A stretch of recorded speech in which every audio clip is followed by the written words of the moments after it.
సంక్రాంతి సంబరాలు అంటాము. అంటే ఏంటి? ఎక్కడైతే ఎన్లైట్మెంట్ ఉందో అక్కడే సెలబ్రేషన్ ఉంటుంది అని అర్థం. ఎక్కడైతే ఎన్లైట్మెంట్ లేదో అక్కడ సెలబ్రేషన్ లేదు. సంక్రాంతి సంబరాలు. ఎక్కడైతే ఆత్మ వెలుగుతుంటుందో అక్కడ సెలబ్రేషన్ ఉంటుంది, సంబరం ఉంటుంది, ఒక గొప్ప నృత్యం ఉంటుంది, ఒక గొప్ప నాట్యం ఉంటుంది,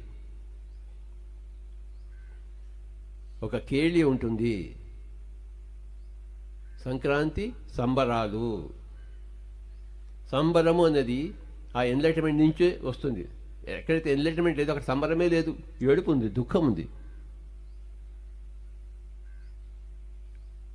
ఎక్కడైతే ఆత్మకు వెలుగుతుంటుందో అక్కడ సంబరం ఉంటుంది. మనిషికి కావాల్సిన సంబరం, ఏడుపు కాదు. కానీ ఆ సంబరానికి కావాల్సింది క్రాంతి, సంక్రాంతి, ఎన్లైట్మెంట్తో కూడుకుని ఉండాలి. అది పాయింట్. రకరకాల ఆటలు, పాటలు, తమాషాలు, చిత్రాలు, విచిత్రాలు, అదే సంక్రాంతి సంబరాలు.